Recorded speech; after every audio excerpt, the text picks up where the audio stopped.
que muitos imigrantes, eles têm o direito à naturalização e eles não sabem que isso existe e eles perdem oportunidades, muitas oportunidades muito boas. Eu trabalhava mais, mas eu não tinha resultado. Então eu entendi que não é questão de trabalhar mais, é questão de você trabalhar com estratégia, com planejamento, com organização. O passaporte do Brasil, ele é visado. É um dos rostos que você não tem exatamente, ele é brasileiro. O brasileiro pode ser alguém de cabelo encaracolado, preto, branco, pode ser um japonês, pode ser uma chinesa.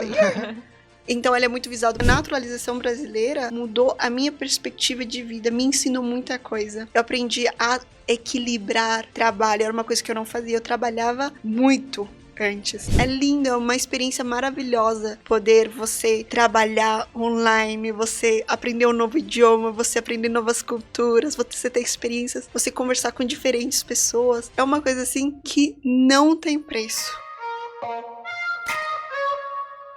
Está começando mais um episódio da Arraso Podcast. Podcast onde a gente fala sobre empreendedorismo, hábitos e vida. Isso aí, gente. E hoje a gente tá com uma convidada muito esperada, já faz meses, né?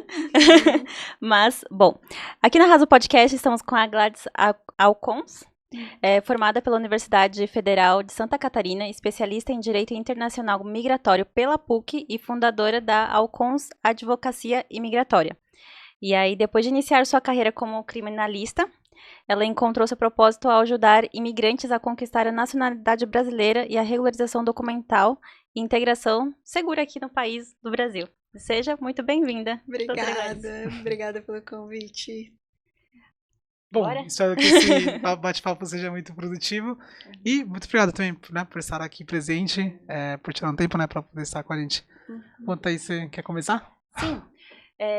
Como eu estava falando na introdução, depois que você se formou, você foi para a área de criminalista, né? Sim. E como que foi essa mudança para a parte de imigração, que é o seu foco do escritório agora atualmente? Foi uma mudança muito necessária e foi estratégica também.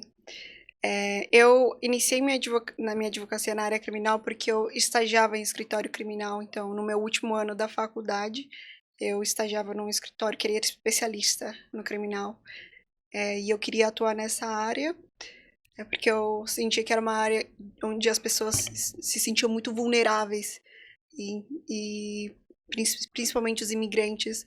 Então, eu realmente queria atuar nessa área devido à maior vulnerabilidade, né? Geralmente as pessoas procuram advogado porque tem um problema, né? Mas o criminal, ele tem muito mais, as pessoas se sentem muito mais vulneráveis. Então, eu iniciei por isso na área criminal, porque eu tinha essa experiência já atuando, olhando as peças, olhando os casos, e vim para São Paulo para procurar um escritório que atendesse demandas de imigrantes, mas como advogada criminal. Só que depois de 6 meses trabalhando lá, eu fui demitida.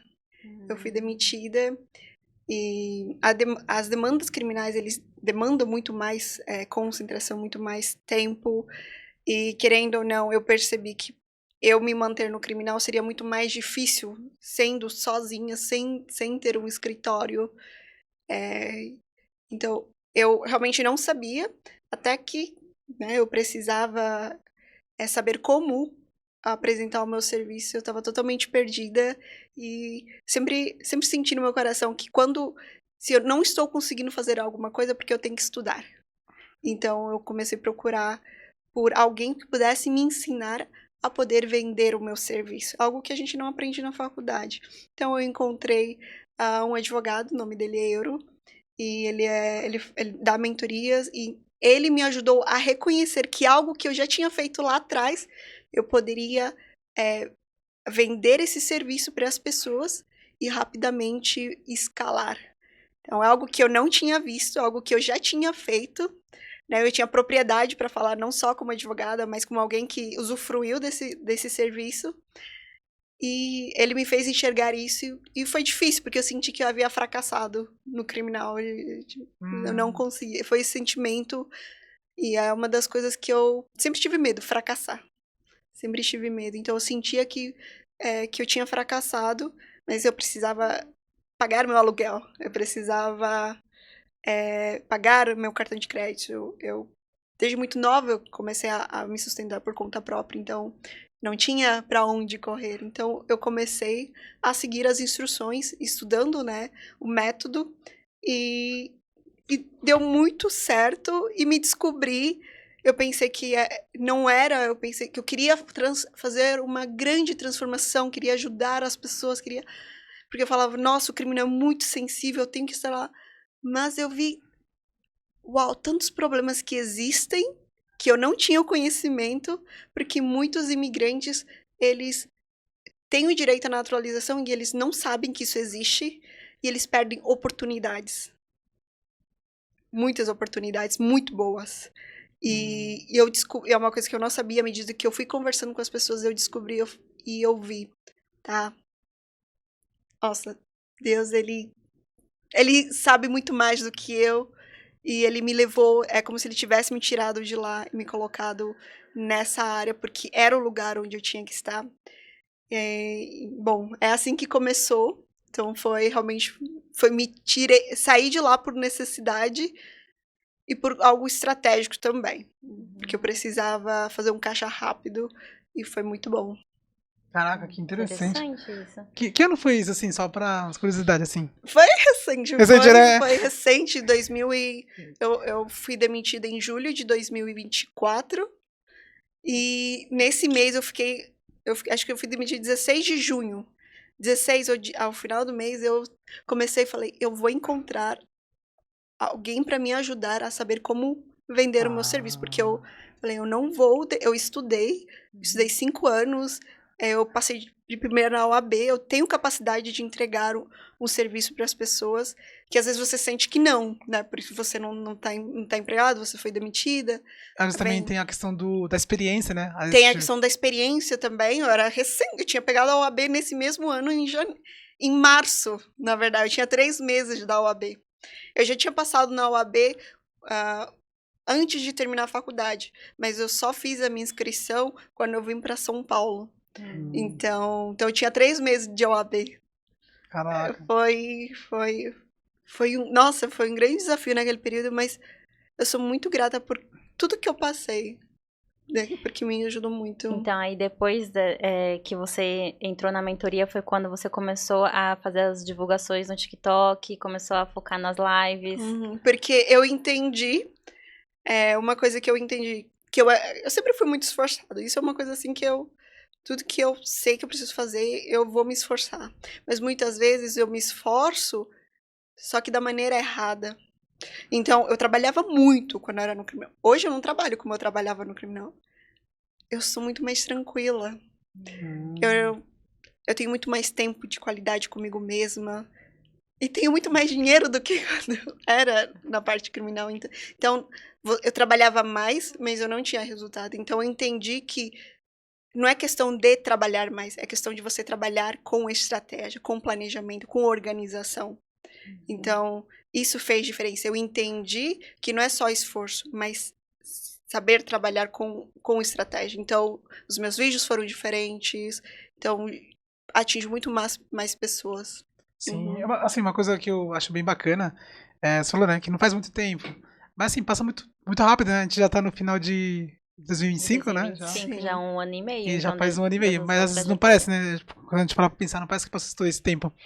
Mas eu vi que você também foi muito constante. Isso acho que também foi algo muito bom. Porque, como posso dizer, você basicamente teve uma... Como posso falar? Disciplina. Uma disciplina, mas assim, as pessoas ficaram engajadas, eu acho. E aí isso acabou, né, alavancando um pouco mais sua empresa. Sim. Mas que bacana. Eu vejo essa parte, por exemplo, você falou de esforçada, de que você foi passando, você não chegou a falar sobre a sua faculdade, né? Foi federal, para isso também você se esforçou para poder passar ali, não foi? Sim. Conta pra gente um pouquinho sobre isso, porque assim, a gente já recebeu mensagens de pessoas, né? Assim, mais assim, que são assim, mais as pessoas que assistem, né, o podcast. Mas eles falam assim, por que vocês não trazem alguém que tem estudado numa faculdade pública e que fale quais são os desafios? Bom, aí pessoal, a gente tem aqui a oportunidade, né, de perguntar pra doutora Gladys, né? E aí, Sim, mas a questão também é que a gente sim estamos pensando em fazer um episódio sobre isso e a gente vai tratar de focar um outro episódio referente a isso. Agora é mais na doutora Gladys mesmo. Não, sim, mas eu só queria talvez comentasse um pouco, né, talvez de forma resumida, como foi essa trajetória, né, porque imagino que você estava comentando pra gente ali nos bastidores que foi em outro estado, né, então não sei se pra você foi tranquilo, foi desafiador. Não, foi desafiador. Eu passei na faculdade federal, mas eu demorei 2 anos para entrar. Então eu saí da escola e fiz o Enem, mas não tinha ideia. E aí eu estudei 1 ano, eu estudei bastante e eu não passei. Não passei em nenhuma universidade. E foi bem duro para mim, porque eu tinha estudado. E nisso daqui eu reconheço que eu tive um apoio que talvez não todo mundo tem. Porque nesse período eu só estudei. Eu estudava desde manhã até tarde da noite. Eu tive o apoio da minha família. Eles me apoiaram. Eu fiz um curso preparatório. Então, eu tive um apoio, eu tive um suporte nesse período. Eu tinha 16 anos. Eu me formei com 16 anos na escola. Nossa, bem nova, né? Caraca! Com 16 anos me formei. E depois eu estudei 1 ano e não passei. E aí depois eu falei, eu vou estudar mais 1 ano, porque eu já tinha estudado. E eu falei, estudei mais 1 ano, ganhei uma bolsa no mesmo curso preparatório, então eu continuei no mesmo ritmo. Então foram 2 anos estudando, onde eu tive todo esse suporte da minha família, que é a minha irmã, que sempre cuidou de mim desde que eu perdi minha mãe. Então eu tive esse suporte, eu estudei, porque eu sabia que eu queria uma federal. Eu sabia que eu queria, então não ia aceitar não entrar numa federal. Eu entrei numa federal e eu queria estudar fora, porque eu queria ter essa experiência de um campus universitário e de morar fora. Eu sentia que eu precisava. E eu fui. Então eu demorei, não foi fácil. E eu considero que naquele período foi muito esforço. E eu sabia o que eu queria, mas eu não estudei com estratégia. Foi diferente, por exemplo, quando eu já estudei para a OAB. Eu já estudei com estratégia. E eu passei de primeira.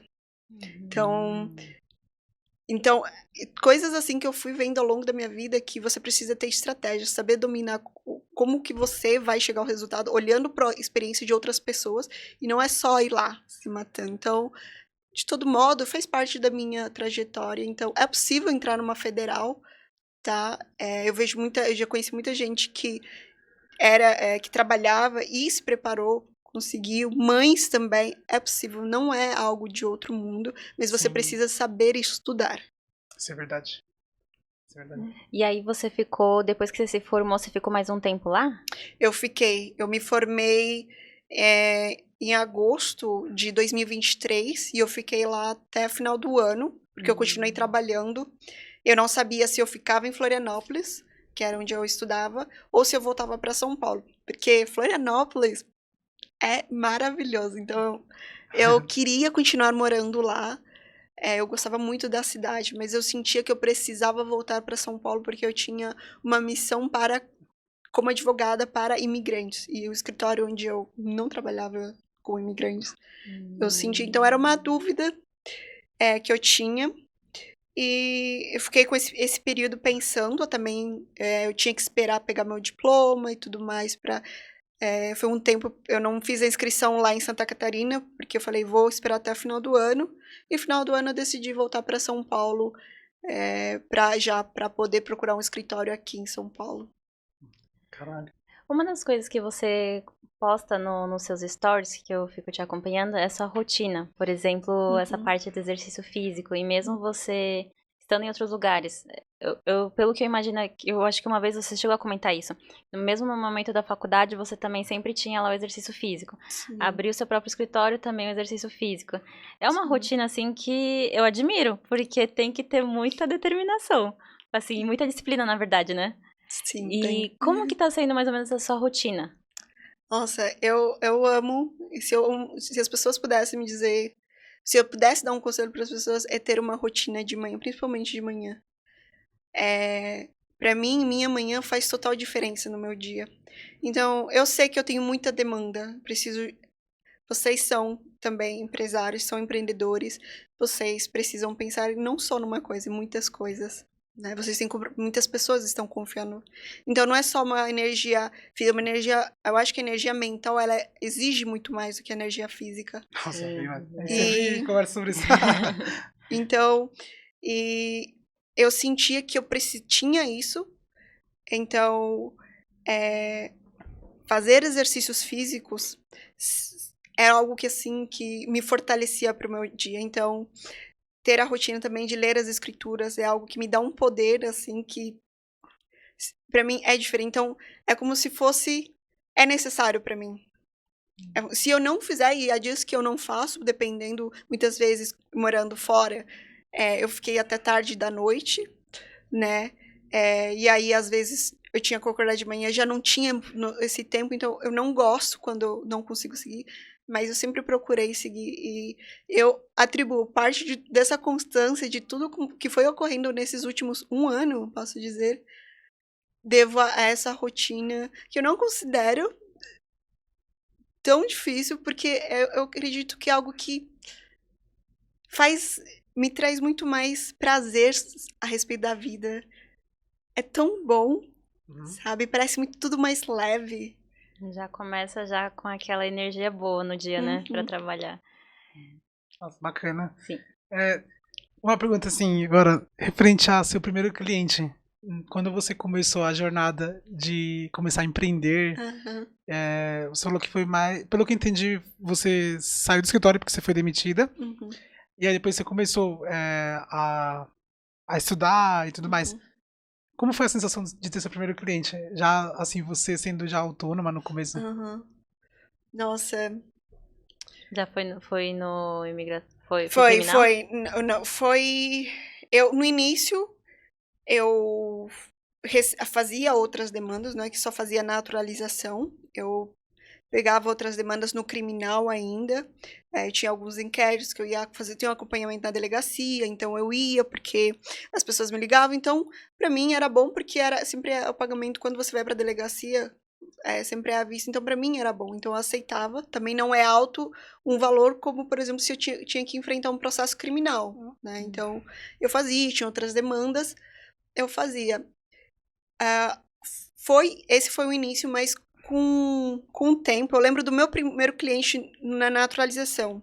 Eu tinha alugado um coworking, então, para atendê-lo lá, porque na minha perspectiva eu não podia ter cliente se eu não atendesse no lugar físico. E eu lembro, ele é médico, e ele foi lá nesse coworking, e eu levei naquele dia, eu tinha várias pessoas que iriam vir, levei minhas folhinhas com contrato já para eles assinarem e tudo mais. Eu lembro desse dia. E assim, é uma sensação de que, nossa, uau, cada vez que caía um valorzinho era assim, eu ficava muito feliz, assim, chegando. Eu acredito que eu comecei com a determinação de que eu ia entregar o produto, mas eu vou te dizer que eu aprendi muito mais na prática, porque as coisas que apareciam, que acontecem na Polícia Federal, as coisas que acontecem às vezes, eu falei, meu céu. Mas eu estava determinada, tanto que no meu serviço, a gente tem uma cláusula assim, que se a gente não entregar a naturalização brasileira, a gente devolve o dinheiro. Então, desde a primeira vez, eu coloquei essa cláusula, porque eu sabia que eu estava determinada a entregar a naturalização, e assim tem sido. Então, no início foi difícil, não sabia muito o que fazer, mas eu estava determinada em poder atender a expectativa do meu cliente. E isso foi levando a confiança deles, os resultados foram vindo naturalmente.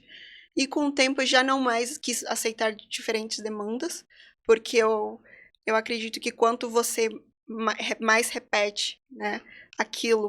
Tem uma frase que fala assim, que o Bruce Lee, ele fala que ele não tem medo daquele homem que pratica 1000 diferentes formas de dar um chute. Ele tem medo daquele homem que pratica 1000 vezes o mesmo chute. Então, eu queria entregar a excelência. Eu queria entregar resultado. E eu sabia que se eu me quisesse oferecer muitas coisas e as pessoas me exigiam, por que você só fala de naturalização? Por que você só fala disso?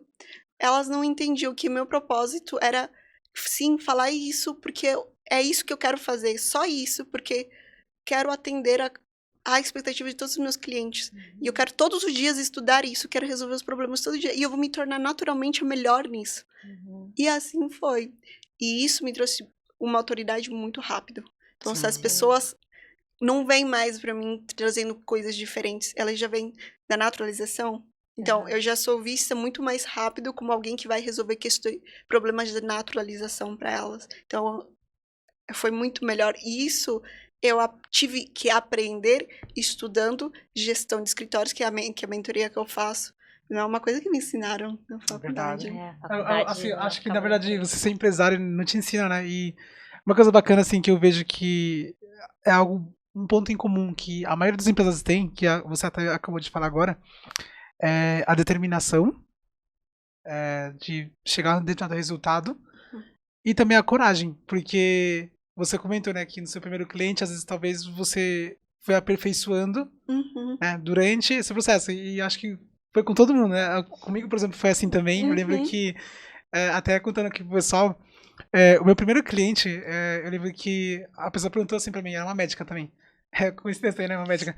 Ela falou assim, eu quero fazer uma abertura de uma empresa, você faz pra mim? E naquele tempo, claro, eu já tinha uma vivência de escritório, sim, só que não sei muito bem como foi também no seu, mas, por exemplo, na parte de contabilidade, geralmente é tudo departamentalizado. Então, é muito setorizado, sabe? Você só aprende só contabilidade, Você não aprende a parte de legalização, fiscal. Então, você só vai fazer um setor só. Mas eu lembro que naquele tempo eu tinha coragem. Eu falei assim, olha, sim, eu sei fazer, mesmo não sabendo. Só que aí, nesse caso, claro, aí também tem a questão de você buscar ajuda. Por exemplo, no seu caso, você buscou cursos, mentorias, né, que te ajudaram. No meu caso também não foi diferente, né? Eu busquei pessoas que me apoiaram também, né, desde então. E eu acho que é um ponto comum bem bacana, assim, que todo mundo que começou ou tá começando a alavancar tem esse ponto em comum, sabe? De coragem, determinação. Bem bacana. Doutora Gladys, desses casos que você já atendeu nesse tempo, teve algum que te marcou? Talvez algum caso emocionante? Tá. São vários, mas uma que eu... talvez esse de agora... Agora não, já faz meses, mas tem uma cliente que ela é boliviana e ela é do sul, ela mora em Chapecó.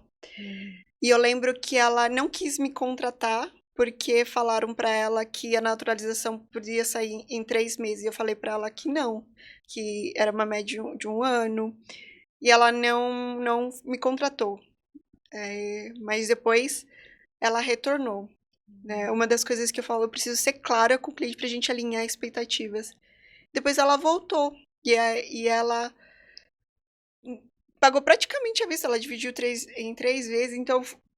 E era uma coisa... Ela queria rápido, por quê? Porque ela ia casar, e ela queria adquirir a nacionalidade brasileira e tirar o passaporte brasileiro para ela ir na Itália passar a lua de mel. Então, eu lembro dela que ela tava bem desconfiada, assim, né? Mas eu falei para ela, eu expliquei para ela como que a gente trabalha, tudo que abarca o nosso serviço, não é só o processo administrativo, mas havendo a necessidade, a gente vai entrar com recursos ou mesmo entrar com ações judiciais que podem vir ser necessários. E ela sentiu segurança, falou, tá, eu vou fazer. E o processo dela saiu em 9 meses e ela tirou agora, ela já tem o RG e o passaporte e vai passar sua lua de mel. Então, isso é um caso interessante, porque é algo que eu desejo para as pessoas, que elas usufruam desse direito, mas eu gosto muito de atender mães solteiras.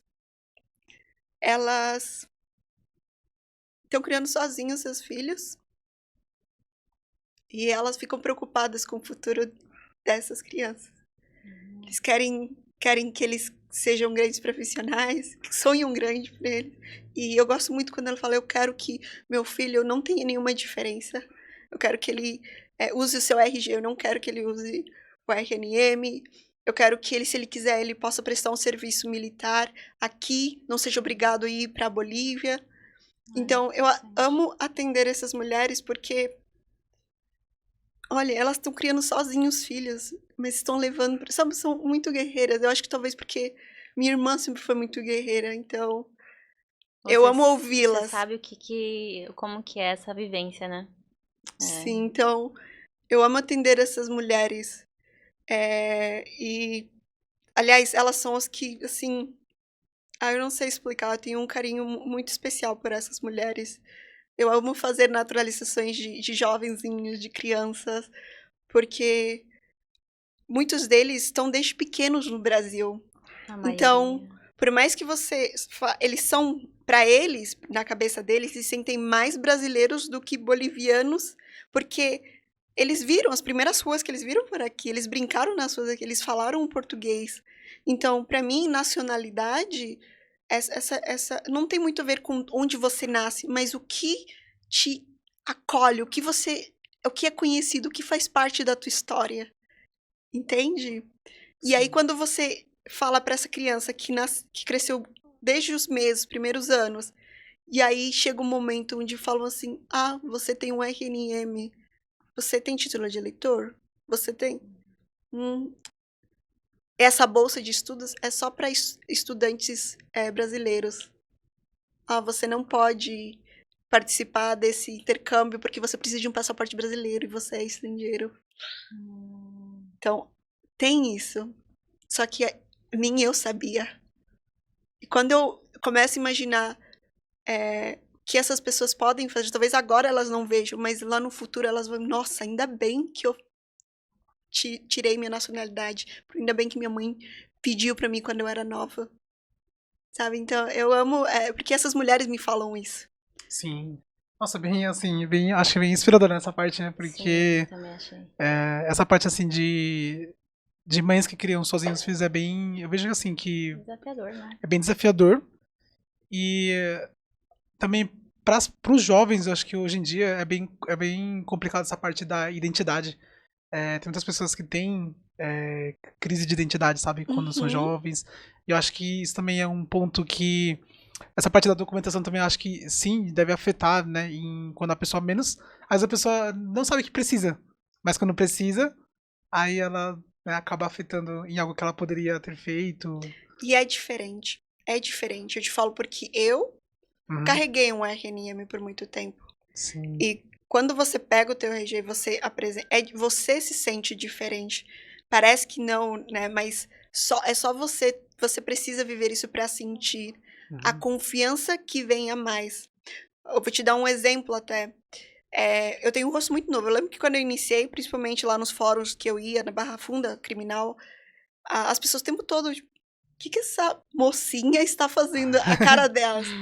Você é advogada? Tipo, as pessoas não acreditavam, porque eu tenho um rosto muito novo. Então, um ano atrás era mais novo ainda. E então as pessoas tinham um certo por me ver, só que quando eu mostrava o documento, não tinha nenhum questionamento. Eu tinha minha OAB, eles não podiam. Se eles são com rosto novo, não.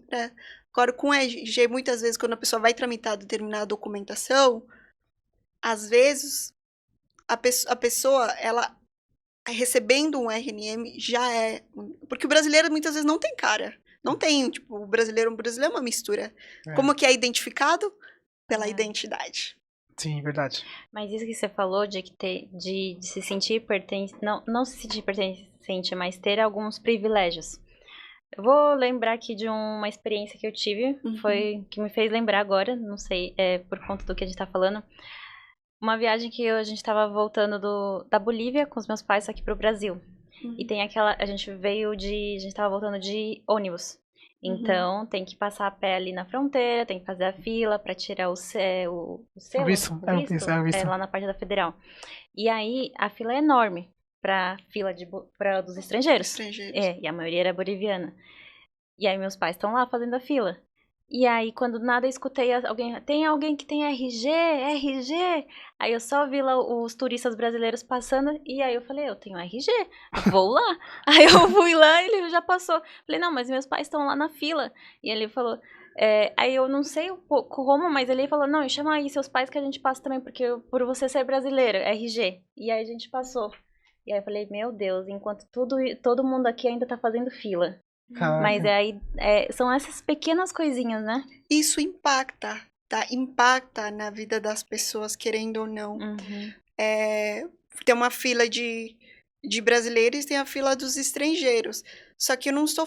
Por exemplo, você viajar para um país para fazer turismo, você sabe que você está indo lá, conhecer, e você vai voltar. Sim. Mas a gente está falando do lugar onde tua mãe te criou desde pequena. Uhum. Onde a sua filha cresceu. Então, Sim. ela tem sua casinha, tem seus bens, tem sua empresa. E ela ser tratada como um estrangeiro... O Brasil não é um país de turismo para muitos imigrantes. É a casa onde eles investiram, onde eles têm seus filhos. Então, você ser tratado como um estrangeiro não é... É diferente. O meu ponto de vista, o que eu entendi, é que são dois lares. E você quer entrar e sair, sentir-se à vontade. E não você ter que pedir permissão. E é isso que a naturalização faz pelas pessoas. Dar essa confiança. Falando nessa parte da naturalização, Gladys, quais são os requisitos mínimos, assim, para elas começarem Boa pergunta. a de fato, né, poder entrar em contato com você para poder fazer a naturalização? Primeiro de tudo, e isso é algo que eu amo falar, que eu percebi, tem dados, o primeiro requisito é que a pessoa esteja regular no Brasil, ela precisa ter um documento permanente, não é nem o provisório, né, permanente ou indeterminado, que hoje em dia chamam indeterminado. E o residente, ele não é, né? Residente é a mesma coisa, tá? Residente é quem reside aqui. As nomenclaturas mudam, mas é a mesma coisa. Mas ele é igual que então permanente. Tem residente, e também tem o indeterminado ou determinado. O indeterminado é o permanente. Sim. E o indeterminado é o provisório. É que mudaram as nomenclaturas. Mudaram. Então, é uma autorização de residência. É diferente do que o visto de turismo, por exemplo. Tá? É diferente. Então, o primeiro de tudo é que você tenha uma autorização de residência, né? E que seja permanente ou chamado também de indeterminado agora. Uhum. Então, algo que... Quando eu comecei a falar disso, muitas pessoas falaram, nossa, mas eu estou irregular. Ou eu nunca dou... Eu já vi gente que está com mais de 25 anos e ela nunca adquiriu o documento indeterminado permanente, porque ela sempre perde o prazo e fica renovando de 2 em 2 anos. Nossa, que interessante. Eu não sabia, porque dos meus pais aparecia isso. Validade depois de certo tempo. É isso que você está me comentando. Então, é que tem a autorização de residência, o provisório e o permanente. Um é de 2 anos e o outro é de 9 anos. Porque a pessoa, quando ela entra no Brasil, dependendo do pedido que ela entrou, por exemplo, se foi pelo Mercosul, convênio no Mercosul, você vai ter um documento provisório de 2 anos, validade. Você tem que renovar ele dentro do prazo para que você tenha o permanente, que é válido por 9 anos. Mas o que é válido é a carteira. A carteira é válida por 9 anos. Você tem que renovar a carteira. Mas tua autorização de residência já não tem vencimento.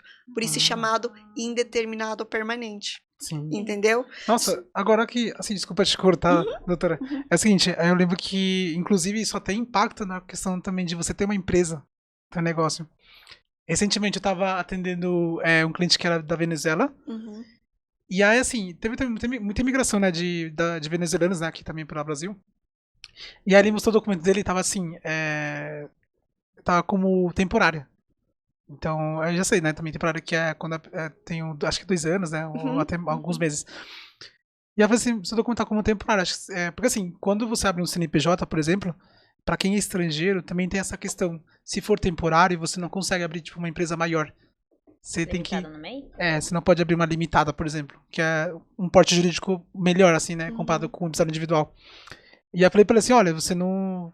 Porque ele queria abrir uma limitada. Ele falou assim, olha, eu quero abrir uma limitada, que não é da minha esposa. E aí eu falei, olha, então, por conta do seu documento não é possível, né, porque você tá como temporário. Talvez a gente pode tentar, mas assim, eu já tô te avisando agora, de antemão, que talvez não dê certo. E aí eu pensei que ele tava há pouco tempo aqui. Mas é justamente o que você falou. Ele falou assim, não, mas eu já tô aqui... Ele falou assim, né, eu tô aqui 7 anos já. Só que eu cometi esse erro de não renovar o documento no tempo certo, e aí até agora tá como temporário. Mas realmente tem isso aí. Não, porque se for dessa maneira, meu pai só conseguiu meu pai e minha mãe, como... Qual que é a palavra que aparece? Provisório, ele chama, ou determinado. Determinado, isso. Só conseguiu essa palavra ali no RNM deles depois dos 45 anos. Isso que eles estão aqui desde 85. Então porque eu acho que sempre tinha Eles validade. foram perdendo prazo. Eles foram. Tá, isso é um problema. Muitas pessoas acreditam que não faz diferença, porque vou renovar de qualquer jeito.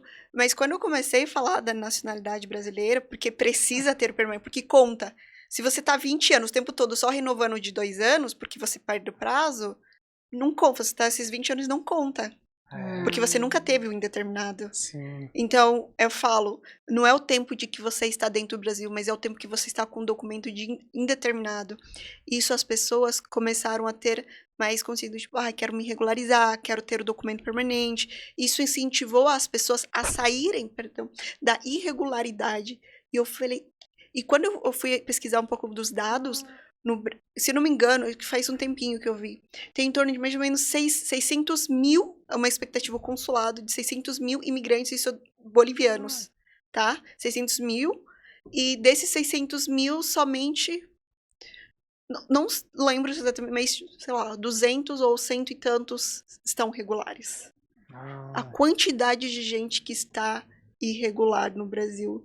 Então, quando eu vi esses números, eu falei, cara, eu preciso falar mais da nacionalidade brasileira, porque as pessoas, quando começam a entender que elas podem ter um RG, que elas podem ter um passaporte, ter um título de eleitor, e eles começam a ver outros benefícios, e falam assim, não, eu preciso tirar do meu filho, porque muitas famílias também não tiram os dos filhos, tiram só dos adultos, não tiram o CRNM, né, autorização de residência das crianças.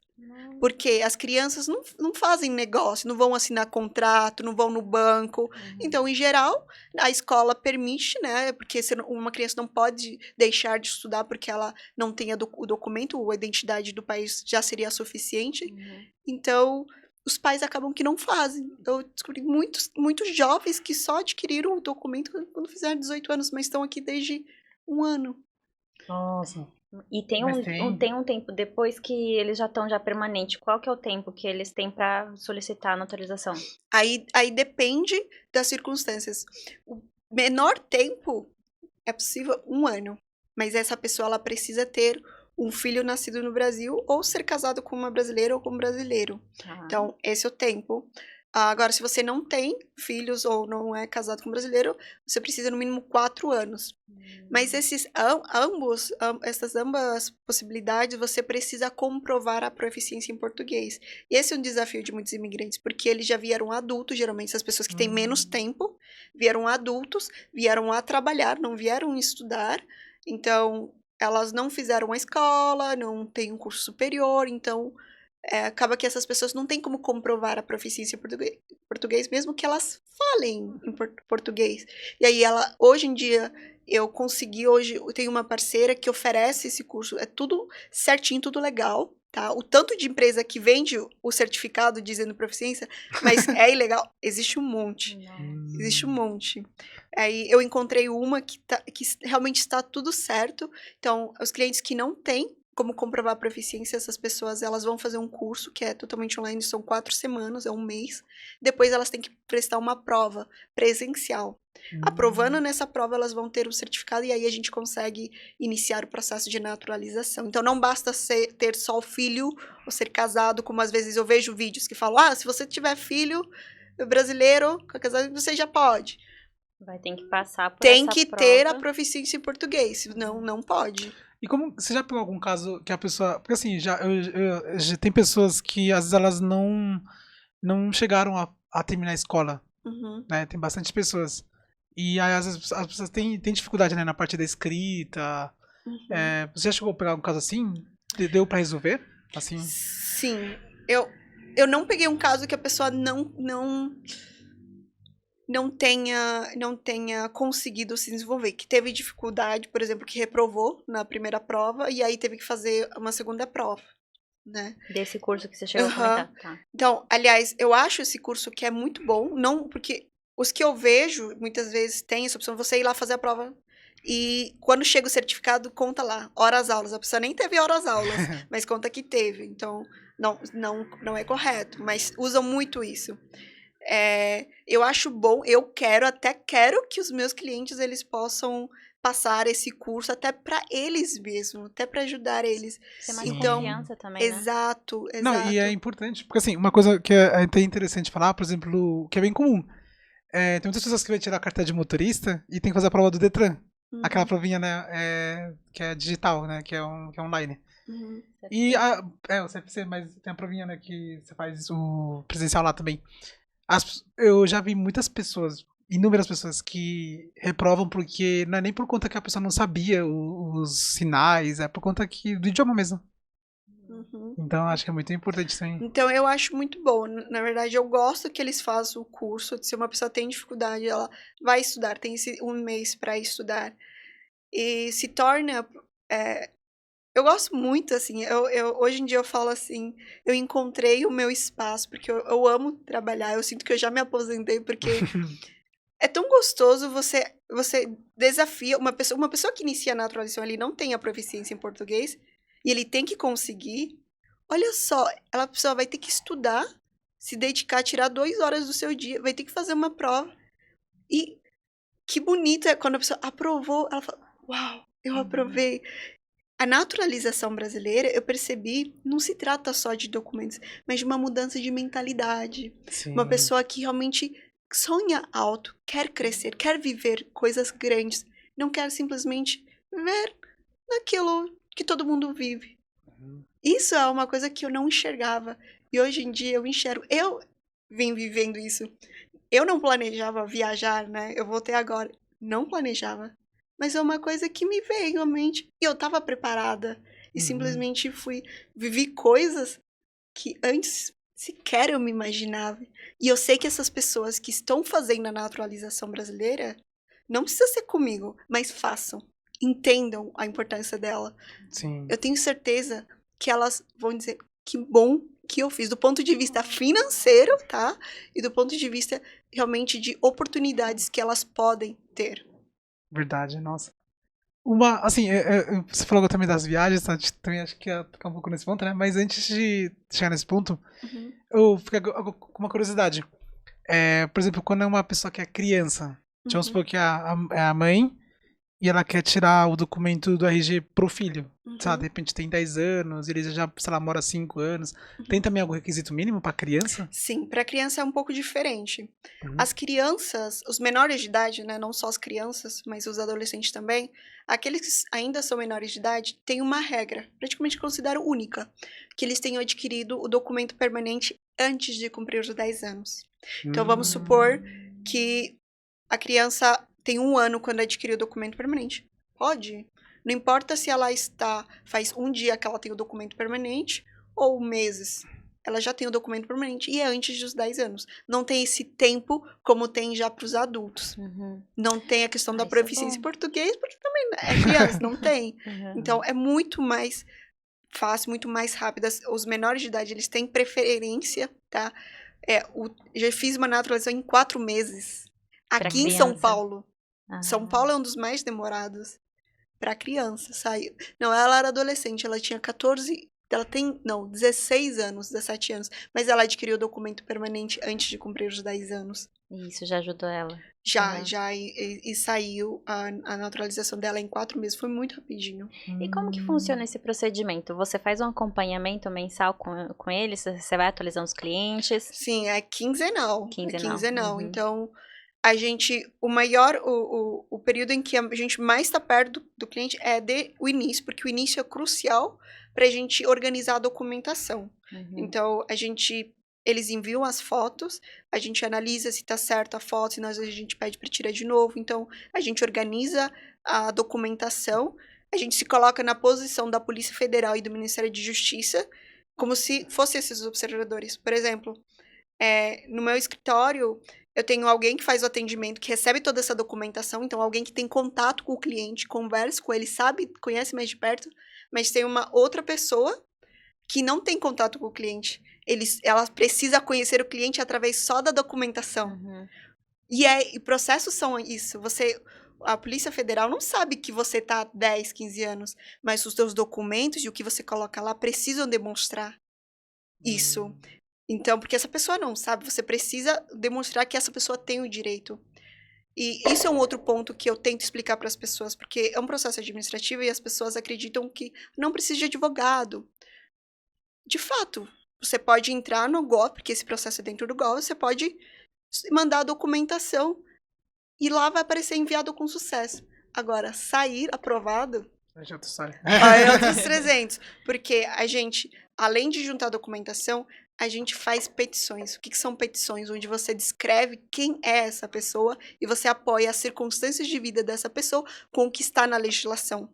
Então, se o meu processo passar por alguém desatento, alguém que não conhece com profundidade a legislação, já vai ler lá que, ó, tô te dizendo que o artigo 65 fala que determinada coisa, o meu cliente, ó, tem tal documento, a certidão de nascimento que diz que ele tem redução de prazo.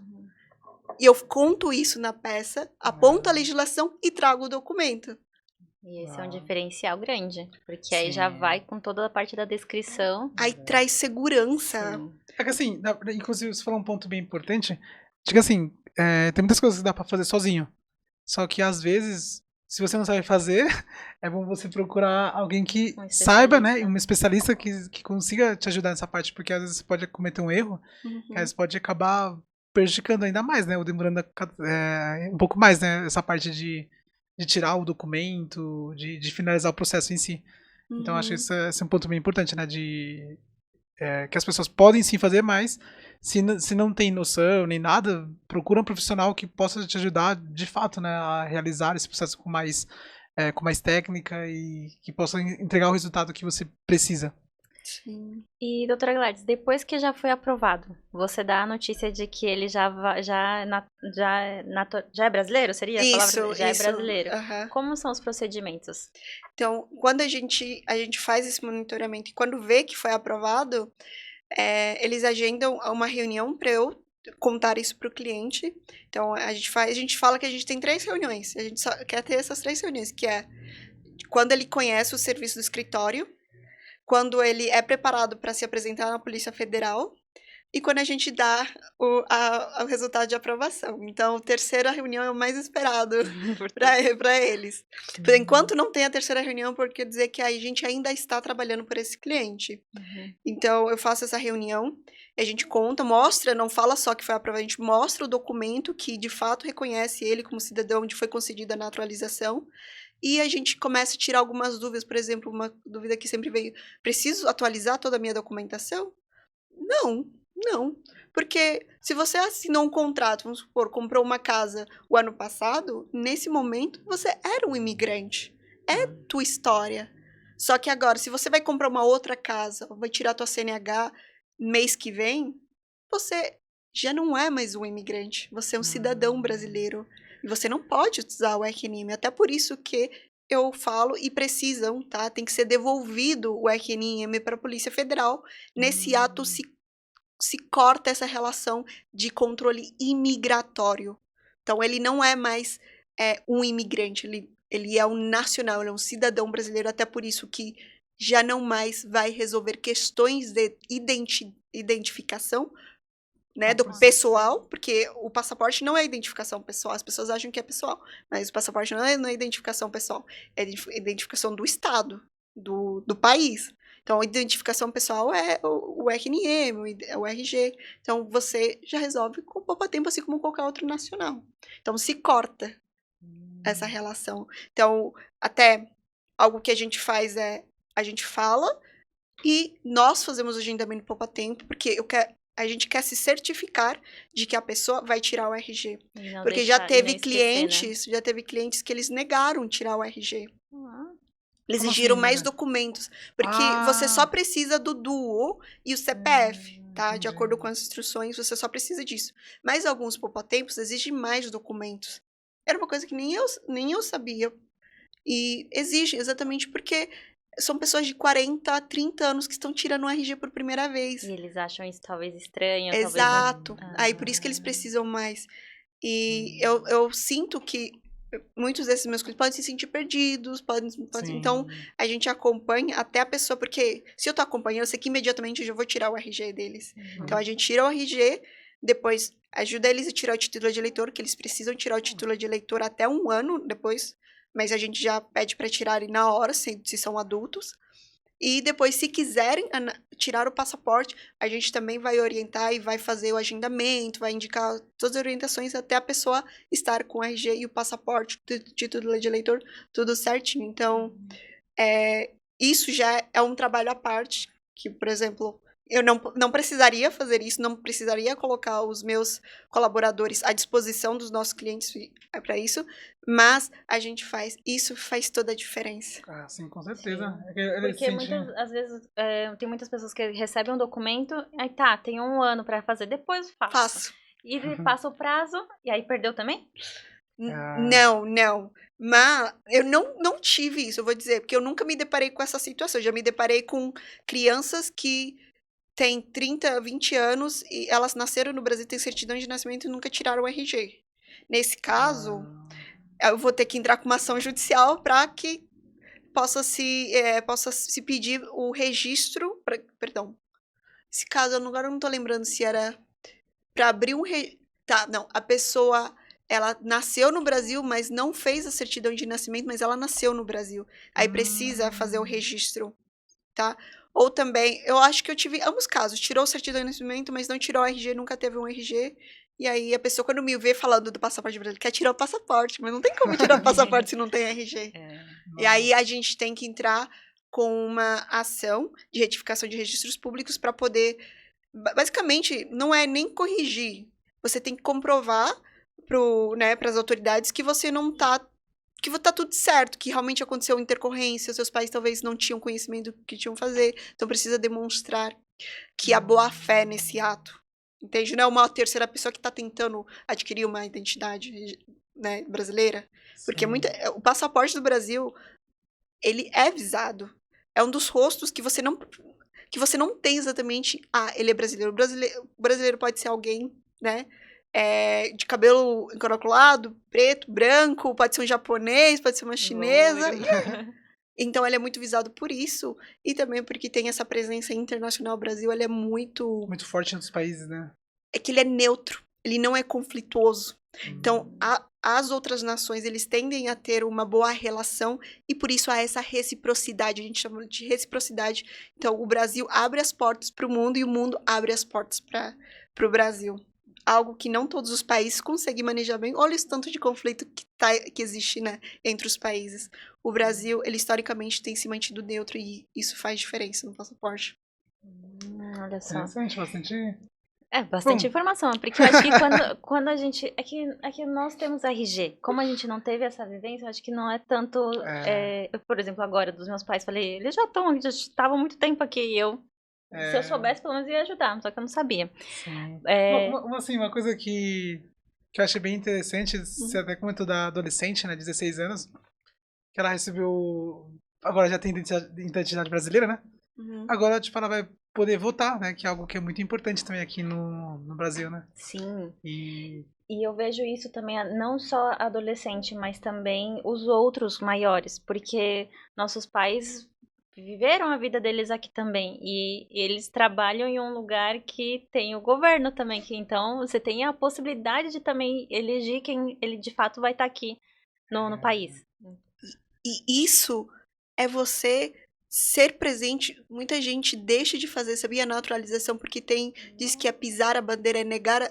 Isso é uma coisa assim que parece boba, mas isso faz com que muita gente fala, não, eu não vou fazer. Muita gente. Mas é uma coisa que, também falando da naturalização, pelo contrário, você tendo a nacionalidade brasileira, você, como um imigrante boliviano, como alguém que vem da Bolívia, você vai ter presença política, posicionamento. Isso que interfere na vida da pessoa. Interfere. Então, pelo contrário, eu considero você representar bem o teu país, é você ter voz em outro lugar. Sim. Então, se você diz que quer honrar o teu país, você tem esse apreço, então, quanto mais você precisa fazer a nacionalidade brasileira para que você tenha uma participação ativa em outro país, sabe? Sim. Doutora Gladys, agora, não sei se eu vou mudar muito de assunto, mas como que foi esse momento em que você começou a pensar ou talvez não foi planejado, não sei, essa parte da viagem? Porque você passou vários meses, né? Quantos meses você ficou fora? Eu fiquei 9 meses. 9 meses. 9 meses? Foi bastante. Nossa, querida. Ainda que você foi no... Como posso dizer? Como sua história tem 1 ano e... 1 ano, 2 anos? Eu comecei a empreender em agosto de 2025. Eu abri o CNPJ em dezembro, do escritório. Então, ele vai fazer 1 ano de CNPJ, mas eu comecei a empreender em agosto de 2025, que eu falei, tá, é naturalização, eu vou investir nisso. Ah, que legal. Mas aí, nossa, como que foi?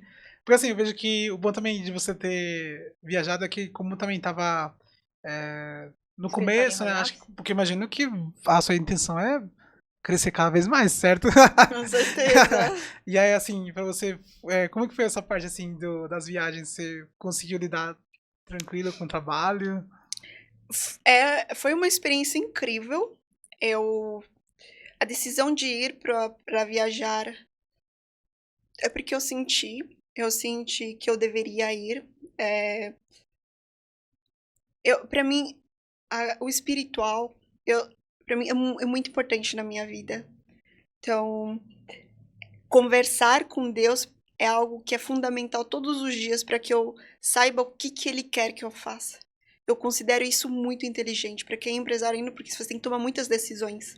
Sim. E pensa, eu senti que ele me dizia, você precisa viajar, porque eu estou no momento, eu não tenho filhos, eu já morava sozinha, eu não tenho namorado, então, ou seja, não tinha nenhum impedimento. Eu estava trabalhando online, só que trabalhando online, eu falei, mas é caro, mas eu vou ter um custo, e neste momento eu preciso investir no meu negócio, preciso tomar cuidado, não é porque tá entrando dinheiro que eu já tenho que gastar. Então, eu tinha esse pensamento, racionalmente não tá certo, a gente não tem que tomar muito cuidado, quando tá entrando dinheiro, é o momento de você estrategicamente investir mais, retornar, alimentar a tua empresa, é o que eu sempre ouvi.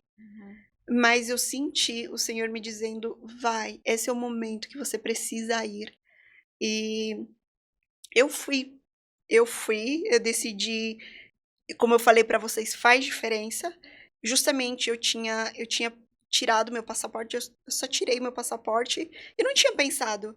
Mas eu tava vendo, eu fiquei falando, né? Lembra que não sei se vocês viram meu vídeo falando, esse é o passaporte da Bolívia, você pode lançar pro Brasil. Até lá, eu nem tinha em mente viajar.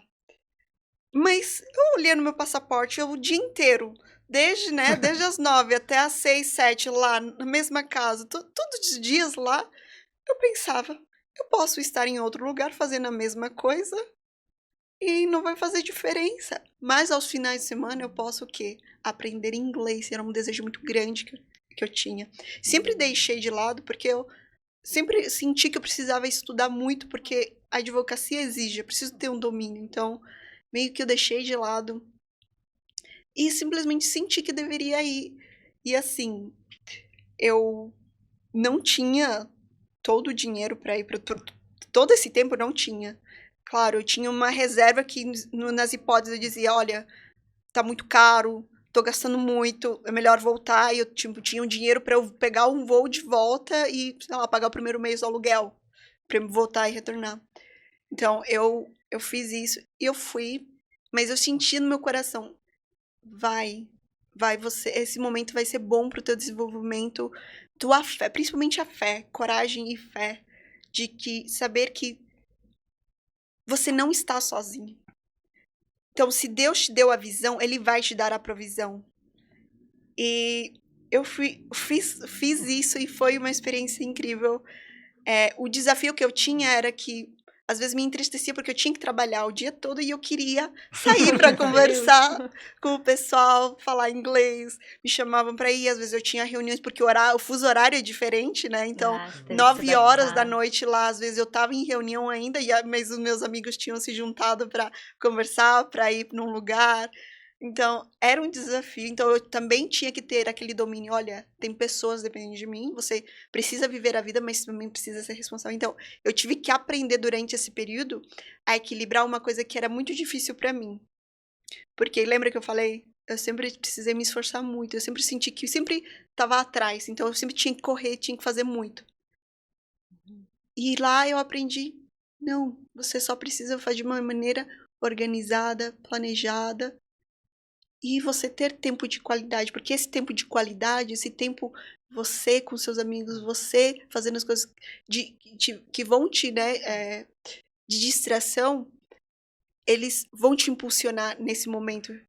Então lá, uma das coisas que eu queria era trabalhar e ter tempo para viver. Um desejo que eu tenho é ser mãe. E quando eu era criminalista, eu pensava, nossa, mas em que momento eu cuidaria do meu filho sendo criminalista? Olha o horário que talvez eu tenha que sair, olha as coisas que eu tinha que estar pensando, para as preocupações. Já com a naturalização era como me sentir com muito mais leveza, muito mais tranquila. E eu já me via tendo tempo para destinar para os meus filhos. Olha só. E é uma coisa que eu senti que Deus queria que eu aprendesse, Então, para mim, assim, a naturalização brasileira mudou a minha perspectiva de vida, me ensinou muita coisa.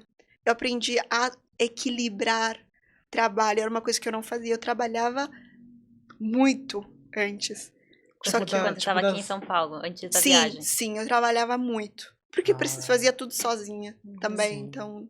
Mas lá morando fora, eu contratei pessoas, comecei a liderar, comecei a me organizar mais, porque eu precisava me organizar para eu ter tempo com as pessoas, para eu passar esse tempo que eu queria ter com elas. Então, eu precisava organizar melhor, né? Liderar. Então você sente que tem uma Gladys antes da viagem e uma depois. Certeza. Mais organizada? Nossa, com certeza. Mais imagina, né? Você planejada.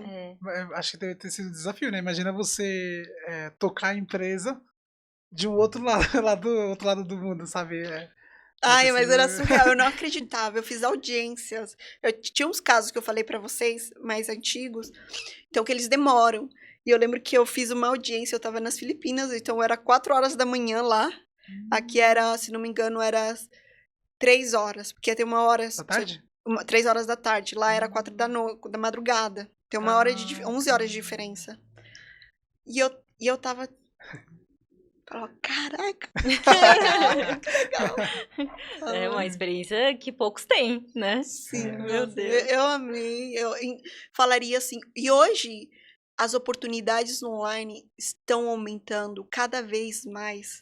Sim. Cada vez mais. Coisas inimagináveis. Minha própria profissão. Quando é que você viu um advogado trabalhando online? Não tem. A grande maioria, hoje em dia, até pode. Porque os processos, hoje em dia, a grande maioria são quase 100% digitais. Então, tá mudando muita coisa. E quem realmente sonha grande, quem realmente tem essa ambição, tem que ter uma boa nacionalidade brasileira para curtir essa liberdade de trânsito, né? E faz diferença. Verdade. Inclusive, a gente chegou a ter um podcast com uma cliente sua, acho que não foi a Carmen? Foi a Lisa. Não foi a Lisa. Que ela comentou, inclusive. Ela falou que ela tava... né? Depois ela comentou. Não, ela comentou no podcast. Foi também? Que ela comentou que ela tava, acho que, se não me engano, indo pro Egito. Não, ela tava no Líbano, só que ela tá indo pro Egito, sabe, pra um dia de folga. Tá. Ou pra Grécia, não lembro agora. Mas por conta do passaporte não aceitaram. E ela não conseguiu. E eu falei, e assim, realmente, algo que você ter um passaporte assim mais forte te dá mais vantagens. E a maioria dos amigos eram brasileiros, então conseguiram com mais facilidade. E ela não tinha analisado sobre isso. Quando foi no meio e viu que, foi impedido, que é boliviano, outro passaporte. E aí ela Olha viu. só, isso... Peraí, a gente vai falar, mas pensa como ela se sentiu naquele momento. Os amigos indo, curtir um lugar legal e ela não pôde ir. Tudo pago, tudo... Porque ela já tinha feito meio que no automático. Só que foi nesse momento que ela foi bloqueada e aí não deu. Exato. Então, as pessoas não têm essa ideia, mas faz diferença. Eu mesma, eu lembro que eu tava na Ásia e falei, eu quero ir conhecer um lugar. Mas deixa eu ver quais países eu posso ir. Praticamente todos. Isso me economizava até dinheiro, porque eu tinha várias opções, não tinha só um lugar pra ir, sabe? Quantos países você foi? Ai, eu não... Não, acho que deve ser uns 7. Eu acho que 7, uns 8. Porque É que eu morei por, tipo, 3 meses na Inglaterra, 3 meses em Malta. Eu não fiquei viajando muito exatamente por quê. Aí tem essa questão. Porque eu trabalhava, então eu não podia me preocupar a qual lugar. Eu preciso encontrar um lugar bom, com internet, que seja boa, confortável. E quando você faz um mochilão, nem sempre os lugares que você vai é. Então eu tinha que pensar nisso. Então eu fiquei 3 meses em Malta, na Europa, mas eu conheci a Espanha, conheci a Itália, na Inglaterra, eu fiquei 3 meses lá, eu fiquei em Manchester, mas depois eu fui visitar Londres, nossa, me apaixonei. Londres é lindo, nossa, lindo, caríssimo, mas lindo, vale a pena, vale a pena, vale a pena. Depois eu fui pra Ásia, lá eu fiquei nas Filipinas, muito barato pra gente, tá? Ou pelo menos o mesmo valor, até menos, vale muito a pena ir pra Ásia. Então lá eu fiquei nas Filipinas, fiquei 2 meses, depois fui para Hong Kong, e aí eu fiz um caminho voltando para o Brasil, porque o voo direto era o mesmo valor que fosse, então valia muito mais a pena. Aí eu fui para Hong Kong, de Hong Kong eu fui para que lugar que eu fui? Eu sei que você passou pela Tailândia, que é um Tailândia, país também... Tailândia, eu fui pra Tailândia. É um país que que gostaria de conhecer, acho bem bacana, assim. Tá, tem que... Lindo, lindo lá. Lá que eu fiz as minhas unhas, até agora tá durando. Eles não fazem unha normal. Eles fazem unha em gel. Olha só. Eu falei, como assim? E é muito barato, muito barato. É muito gostoso a comida também, as pessoas são gentis. Então... E a comida? Você se adaptou fácil? Nossa, é verdade. Culinária? Eu confesso que eu senti muito falta da comida do Brasil, assim. Principalmente senti falta lá na Europa. Eu senti que era uma comida... Sem graça. Não sei. Era como... Sempre era pasta, pizza, bread, que é pão com alguma coisa. Sempre... Não é ruim, é bom. Só que eu senti aquela arroz e feijão, sabe? Era diferente. Talvez porque eu também não tinha uma cozinha. Eu morava sozinha, já tinha meu espaço. Podia fazer umas comidas mais elaboradas. Então, geralmente comia... Se eu cozinhava coisas rápidas, batata com carne e uma salada.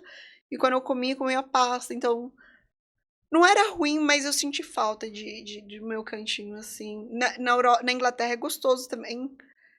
Só que, assim, um prato famoso.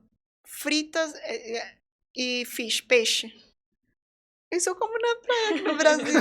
Mas isso é um prato famoso lá em Manchester. Então, mas já na Ásia eu gostei mais. Tem muito mais comida, muito mais opção. Arroz, sopa, uma delícia. Em Hong Kong também? Hong Kong também foi tranquilo? Hong Kong, lá tem bastante opção. Eu comi mais na rua. Isso é uma coisa que eu não ia para restaurantes caros. Eu comia... lugares comerciais. Ah, tá. Comerciais. Então, eu comia... Então, lá eu comi... Era uma comida muito parecida com a das Filipinas. Algo que eu percebi nas Filipinas, tanto na Tailândia também, em Hong Kong, você vai achar comida japonesa, chinesa, coreana. É como se tem uma mistura, sabe? Então, sempre você vai achar lá. Então, não... Comi bastante ramen. Que Isso é conhecido, né? Bastante ramen. Olha só. E aí, como que foi você atender no online? Você sentiu que não mudou muita coisa, não? Comparando aqui em São Paulo? Foi normal? Isso eu não senti diferença, foi a mesma coisa. Então foi bom, né? Muitos clientes nem perceberam, né? Os que me acompanham, sim. Eles falavam, nossa, quero que meu filho faça a mesma coisa. Não acredito, doutora. E é uma coisa legal, porque... eu senti que, naturalmente, as coisas que eu vinha fazendo, as pessoas sentiam como, nossa, eu quero fazer isso. Então, eu senti que eu fui fazendo coisas que talvez pudesse ser uma luz para as pessoas. Olha, vocês também podem. Todo mundo pode. Sim. Todo mundo pode. E era uma coisa que, quando eu falo com os meus clientes, e eu chamo... Quando são menores de idade, também falo, vem aqui, vamos conversar. Não tá só a mãe, tá o filho, mesmo ele sendo novinho, eu falo, olha, tua mãe, ela me pagou para eu fazer tua nacionalidade. Ela me contratou para fazer isso, porque ela tá pensando no teu futuro. Ela quer que você possa ter oportunidades. Então, para mim, eu quero que essas pessoas também vivam as mesmas coisas que eu, porque é lindo, assim, é lindo, é uma experiência maravilhosa poder você trabalhar online, você aprender um novo idioma, você aprender novas culturas, você ter experiências, você conversar com diferentes pessoas. É uma coisa assim que não tem preço, não tem preço. E eu considero o êxito que vem tendo em pouco tempo, assim, do meu escritório, ao desenvolvimento, a ter enfrentado, ter tido essa coragem, sabe? Sim. Talvez se eu não tivesse ido, talvez eu não teria desenvolvido tantas coisas que eu desenvolvi ao longo desses meses, estando fora. Se eu estivesse em São Paulo, talvez não. Bem provável. Porque dizem mesmo que são novos desafios que te fazem sair da zona de conforto, né? E aí geralmente é onde tem aquela escalada. Os novos ambientes também, né? Os ambientes onde você... Eu descobri, por exemplo, a gente sabe um idioma, né? Lá é normal saber 3, 4 idiomas na Europa. Nossa. É e normal. a gente aqui só tá... Eu me achando que eu tava aprendendo um terceiro idioma, as pessoas sabem 4, 5 idiomas, francês e italiano, porque é uma troca bastante. Na Europa é uma mistura, assim, você vai encontrar bastante gente de vários países. Eles acabam aprendendo. Sim, verdade. Olha, essa eu não sabia. Aqui tem muito turismo lá também, né? O inglês... Que é bem movimentado. Eu sigo também um canal de um rapaz que faz viagem assim, agora ele tá fazendo na Ásia. Então, por isso que eu achei bem bacana, porque ele ficou muito tempo na Tailândia, por isso que eu quero depois conhecer também a Tailândia. Mas, como tem muito turismo, é muito normal eles saberem inglês.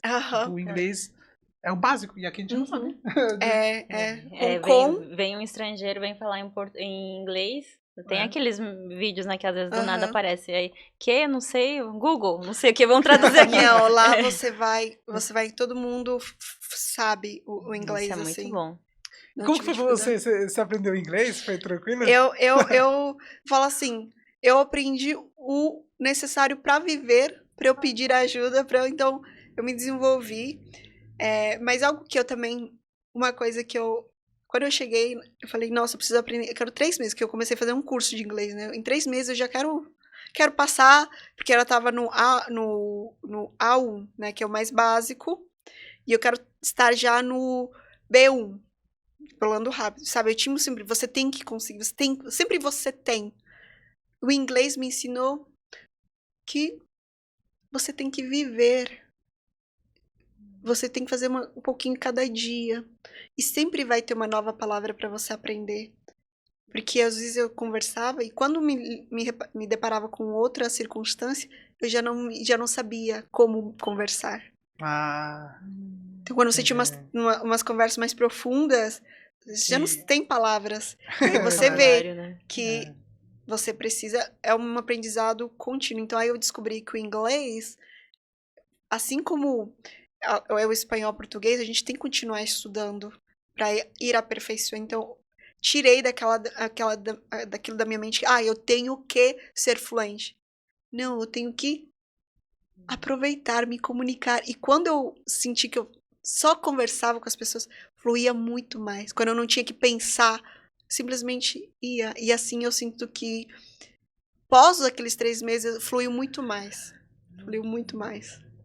Depois do curso. Sim. O curso, uma dica, eu até quero compartilhar isso nas redes sociais, eu não pagaria o curso. O curso foi caríssimo, eu paguei lá a estadia também, foi caríssimo, eu não faria. Eu aprendi mais conversando com as pessoas, nem necessariamente precisa ser nativo, mas se você conversa com um chinês, ou com alguma pessoa, um indiano, ou outra, você já vai precisar falar o inglês, porque você não entende o idioma deles, então... isso agrega muito mais do que o curso, porque o curso te mostra regrinhas, mas na hora que você tá conversando, você não vai lembrar das regrinhas. É outra história, é verdade. Então, eu não faria. Uma coisa que eu mudaria da minha viagem é que eu iria, só alugaria um local lá para eu ficar, mas não pagaria curso. E eu procuraria, como eu fiz depois, conversar mais com as pessoas, conhecer mais gente. E eu vou ser bem, as pessoas do mundo... os europeus, eu acho eles muito educados. Então, e eles, se você tá pedindo ajuda, eles vão te ajudar, sabe? Eu senti muito isso, eu viajei sozinha, mas eu sempre tive um suporte de alguma maneira, porque eu se perguntava, as pessoas não eram ríspidas, tá? Elas sempre estavam para me ajudar. Eu conheci várias pessoas na minha viagem, às vezes a gente fazia passeios juntos e era legal, foi muito legal. Essa é uma experiência que às vezes não... Qual que é aquela frase que o pessoal fala que não tem preço?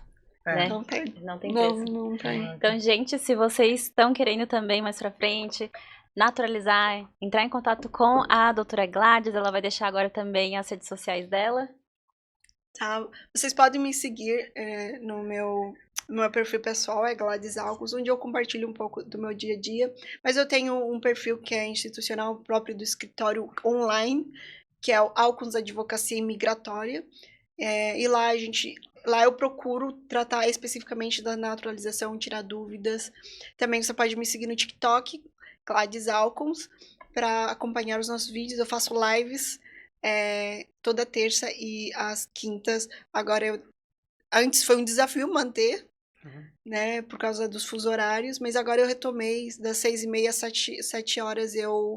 Nessa live de 30 minutos, eu quero que todas as pessoas saibam se têm o direito à naturalização ou não.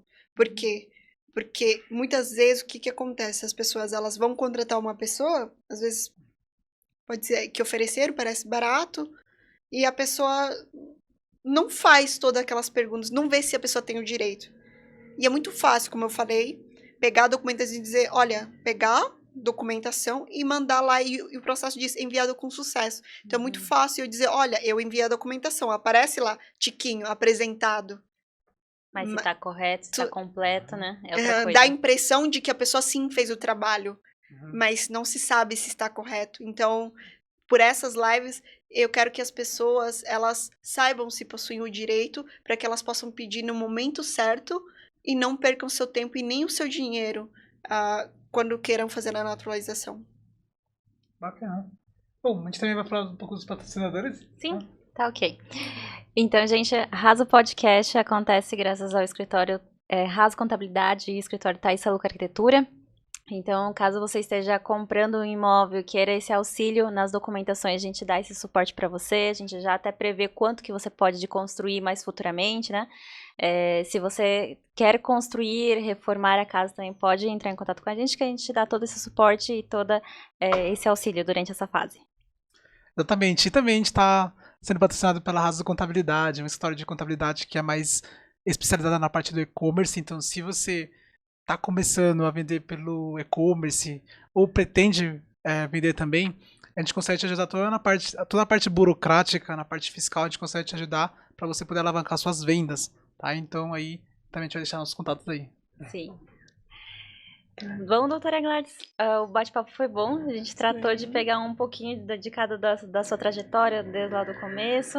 Eu achei um bate-papo muito bom. Sim, não, inclusive, acho assim, talvez a gente pode marcar em uma outra oportunidade para falar de outros, como posso falar, porque eu acho que tem muitas coisas que dá para falar, né? Sim. E eu vejo também que você acaba sendo uma pessoa que é jovem e também, sabe, teve uma sensação que eu acho bem bacana. Na nossa comunidade tá começando a surgir profissionais de outras áreas, não é, por exemplo, só por exemplo, a parte da confecção, sabe? Tá também tendo outras áreas. E aí, com isso, a gente também consegue ajudar as nossas próprias comunidades, sabe? Então isso é bem bacana. Eu acho que assim, o seu trabalho está sendo bem importante nesse tempo, né? Através do que você... Tá sendo exemplo também, né? Exatamente. Principalmente nessa área da advocacia. Sim, é um desafio nosso que eu vejo na nossa comunidade é que eu vejo, isso eu falo porque eu abro processos seletivos. E eu também atendi muito quando eu trabalhava naquele escritório. E muitos imigrantes não sabiam, tinham uma profissão, eram enfermeiros, tinham administração, mas eles não exerciam a carreira. E eles sentiam que era por causa que eles eram imigrantes. Então eles sentiam que era isso. A questão não é se é ou não. É a questão que não importa o outro, importa o que você pode, entende? Então, eu vejo tanta gente que às vezes não exerce, quer, tá? Eu não tenho nenhuma questão, às vezes eu tenho que tomar cuidado com o que eu falo. o empreender na área da confecção é muito bom. Por isso, muitos dos nossos compatriotas, eles se concentram lá, porque dá dinheiro. Mas o que eu quero mostrar para as pessoas é que você pode, com tua profissão, não importa o que você faz, né? Se você gera valor para a pessoa, você pode sim fazer. É só você ajudar uma pessoa e a pessoa ela vai te retribuir financeiramente, porque é uma troca. Vivemos numa sociedade. Sim. Então, eu entendi que é você gerar valor para uma pessoa, você ajudar ela em algum problema, você vai... Você não precisa fazer tudo. Isso que eu pensei que como advogado precisava fazer tudo. Não, eu só preciso fazer uma coisa e fazer bem feita, que ajude as pessoas. Ajudando as pessoas, pronto. É uma coisa assim que, quando eu entendi, e eu quero que as pessoas entendam isso, os outros profissionais, de contrário, não tem que se preocupar com, busque ajudar a pessoa, ajude ela. Elas vão conseguir, podem fazer dinheiro tanto quanto na feirinha ou no Brás, e até mais. Sim, verdade. E, inclusive, assim, eu como comentei, acho que tem muitas pessoas que acabam, né, se inspirando, por exemplo, em você também, né, porque você mostra que é possível, né, a gente consegue, de repente, mostrar que é possível sim. E uma coisa também que eu acho muito importante é que, geralmente, os imigrantes, quem é imigrante, principalmente da Bolívia, é um pouco mais tímido, pessoal que é um pouco, né, mais... eu já vi várias situações, sabe, que a pessoa às vezes ela se sente, sabe, não se sente pertencente. Às vezes pode ser por questão de documentação, de identidade, várias situações que envolvem. Mas aí eu acho que a gente, justamente quando a gente criou o podcast, foi justamente com esse intuito de trazer pessoas que possam mostrar histórias, mentalidade, e de mostrar que é possível. E assim, eu vejo que o que você, assim, só experiência que você contou é exatamente assim, algo que a gente quer trazer esse tipo de conteúdo, sabe, pro pessoal que segue, e é muito bacana. Sim, muito, muito. Eu acho muito legal. Por isso que eu fiquei muito honrosa de vir, porque realmente eu quero que as pessoas saibam. Se eu tenho oportunidade de falar a respeito disso, eu quero dizer para as pessoas, e a naturalização me dá essa sensação, porque eu falo, olha, se era questão de você se sentir diferente porque você apresentava um documento, eu tô dizendo, não, você não é diferente. Que na verdade tá aqui dentro. Tá aqui, não é fora. Existe, eu não sou ingênua, eu sei que existe preconceito pela nossa cor da pele, por talvez os nossos olhos, mas quando você entrega resultado, eu não quero saber se você é branco, preto, ou não. Quero saber se você... Não me importa. Se você entrega valor, quem é que não vai querer você trabalhando numa empresa, ou você mesmo quando você empreendendo? Então, não tem. E é isso que eu quero que chegue nós, imigrantes. Eu não quero ver imigrantes tendo profissão e deixarem de exercer, deixarem de lucrar porque acreditam que eles não têm espaço. Sim. Mas também precisa coragem. Porque eu também trabalhava no Brasil, eu ajudava minha família. Isso eu acho até um outro desafio, que é uma conversa longa.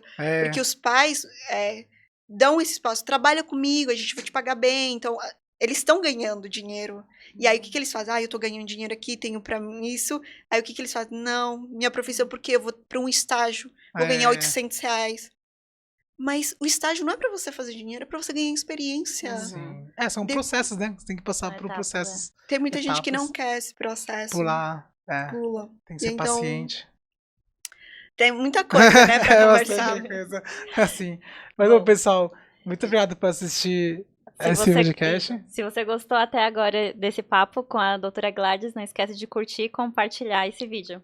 Exatamente, pessoal. Bom, muito obrigado, doutora Gladys. Eu que agradeço. A gente vai ter uma outra oportunidade, com certeza, né? A gente vai te chamar também. Sim. E bom, pessoal, espero que vocês tenham curtido esse episódio fantástico com a doutora Gladys. E a gente se vê no próximo podcast, gente. Tchau, tchau. Tchau.